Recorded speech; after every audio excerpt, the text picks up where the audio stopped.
be diving in 3, 2, 1. The greatest crimes issue from a desire for excess and not from necessity.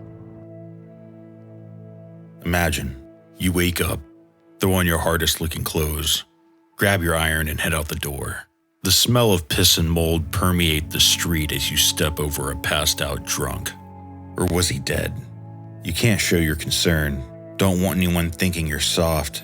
As this thought crosses your mind, you gaze at the ivory towers of city center, peeking above the wall built to separate those who have everything from those who have nothing.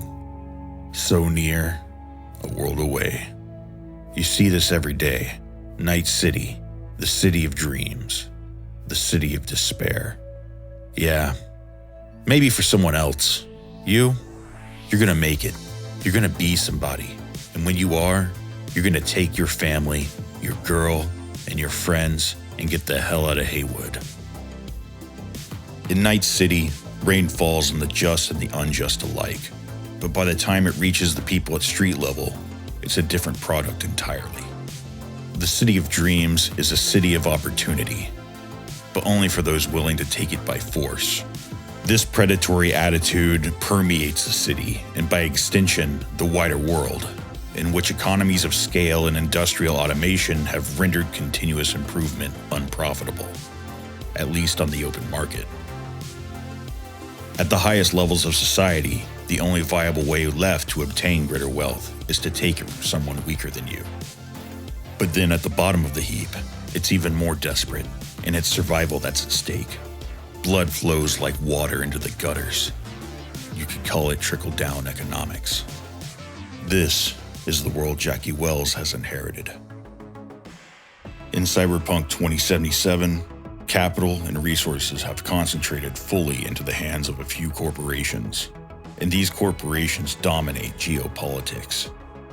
Everything is already spoken for. You are born into a particular class. Essentially, you're part of the corporate class or you're not.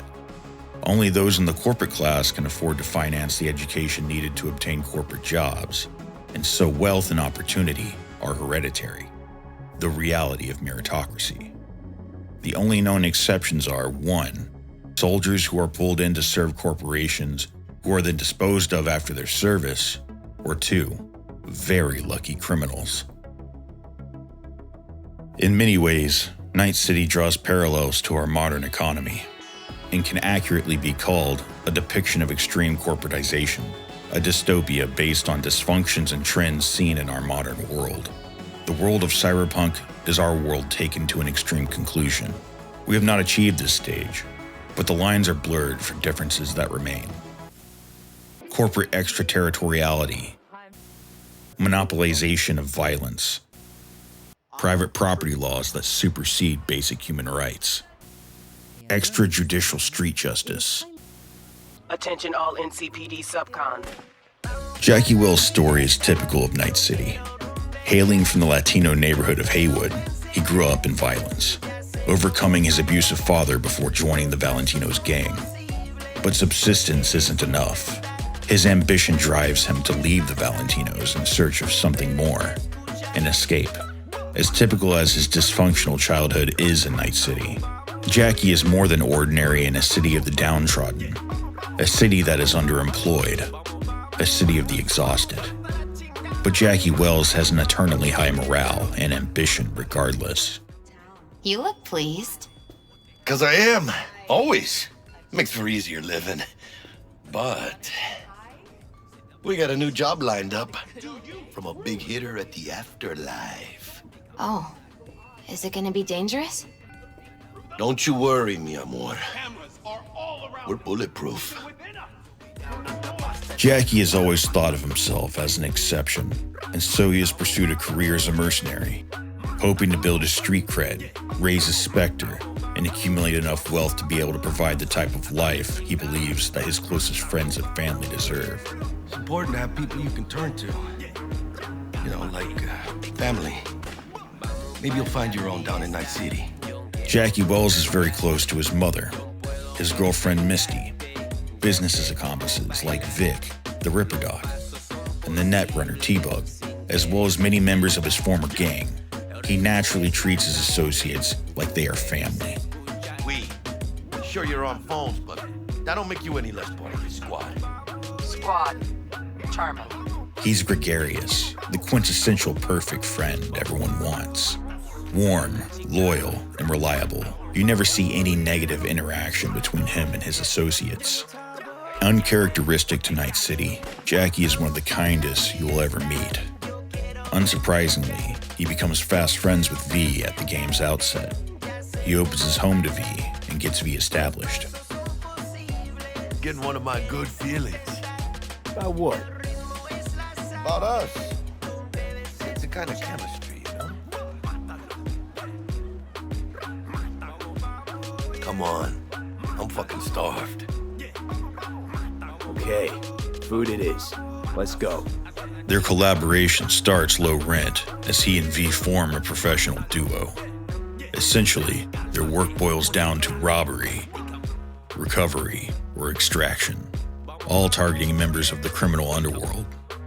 People not too different from themselves in terms of aspirations and position.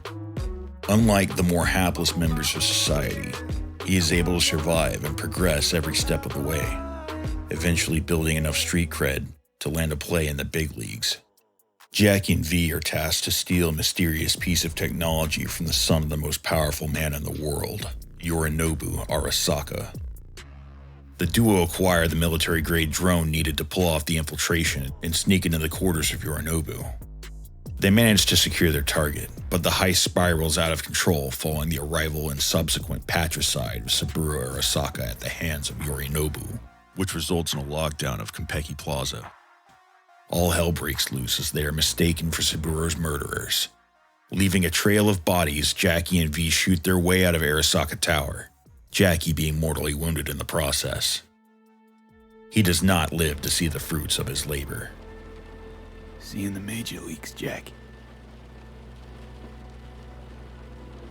Jackie's death should not come as a surprise to anyone. He's always held a sense of exceptionalism. Many of his own brothers have passed, chewed up by the city or by their own ambition in one way or another. What's new with Senora Wells? You know, she's worried about me.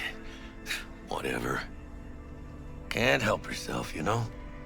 Checking to see if I'm not rotting in some dumpster, like most of the Wells boys. It's really starting to wear on me. The more I tell her everything's okay, the more I feel like I'm straight up lying. Within his line of work, Jackie himself has zeroed many others entrapped in a life of crime. He has lived by the sword, and so his indomitable spirit is contradicted by his mortality.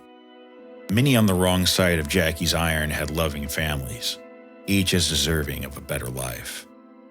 Ambition isn't harmless when the accumulation of wealth requires spilled blood. There's a reason we have sayings like, "It's all in the game," and this oddly fatalistic concept that you can't just leave a life of crime. If you step into a world of criminality and violence, if you display that type of ambition, put someone else in your crosshair, eventually you wind up the object of someone else's ambition. It's a world of eternal loose ends. Today, they got you to zero somebody. Tomorrow, they'll get somebody else to zero you. Simultaneously, the pursuit of legendary status isn't compatible with life as a family man. There isn't room for both. Living legends are a rarity in Night City. The downtrodden look up to these legends, but they all know the only realistic way to maybe achieve legendary status is to bite it, either in their own pursuit or during someone else's. I love this town. The city of endless opportunity and brotherly hate. But if you got the cojones and you know how to use them, you can do damn near anything. Unless you catch a bullet, stray or not. The game gives you a few early wins. It is deceptively fun and fanciful in the beginning, and you may start to feel comfortable in your plot armor. But Jackie's death quickly reminds you of the cruelty of life. Like many children of the hoods and barrios in Night City, Jackie has always hoped to be an exception. But he wasn't. Oh, and by the way, name's Jackie Wells. You want to write down my recipe? Sure. Shot of vodka on the rocks, lime juice, ginger beer. Oh, and most importantly, a splash of love. Haha! I'll remember that. His death is heavily foreshadowed, and after, his specter hangs over V. V, and by extension the player, have to carry the weight of Jackie's memory and the significance of his death onward throughout the journey to restore himself. V has to scramble to clean up the chaos that they have wrought. As part of doing this, he also has to come to terms with why Jackie died. When you go to war as a boy, you have a great illusion of immortality. Other people get killed, not you. Then, when you are badly wounded the first time, you lose that illusion. Rest easy, Chew. The significance of Jackie's death weighs heavily, even on the final decision that V makes, and informs the implications. Jackie may not have accepted it at the time, and he may not have made the decision consciously, but there was never a way to achieve wealth and status while living a long life with his family. In fact, he winds up with neither. V has to decide what he has learned from Jackie's demise, and how he will respond to it. The game doesn't make the decision and the consequences any cleaner at its end. They really only get heavier. Truth is that Jackie's death was inevitable. The world of Cyberpunk is one absolutely choked for opportunity. There's no room for people outside of the corporate world to grab a piece of the action. In fact, those in the corporate world directly in pursuit against other powerful entities are in part of the game, and they are dead men walking. Opportunity only comes when you take it from someone else. We love Jackie, but Jackie has been a guilty party to that, and eventually it caught up to him. You may be able to stay on top of other street kids or other mercs for an extended period, but the mega corporations are all powerful. Jackie wanted more than what was possible, and he wanted a bigger slice for his own family, and so Jackie was never going to make it. He may not realize it, but he decides his fate himself.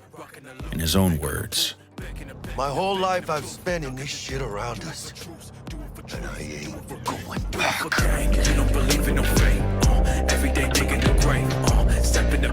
thank you for watching. If you like our content, don't forget to like and subscribe. If you feel like supporting us, you can buy us a Jackie Wells on Ko-Fi or become a patron on Patreon. Link in the description. Have a good one, Chooms.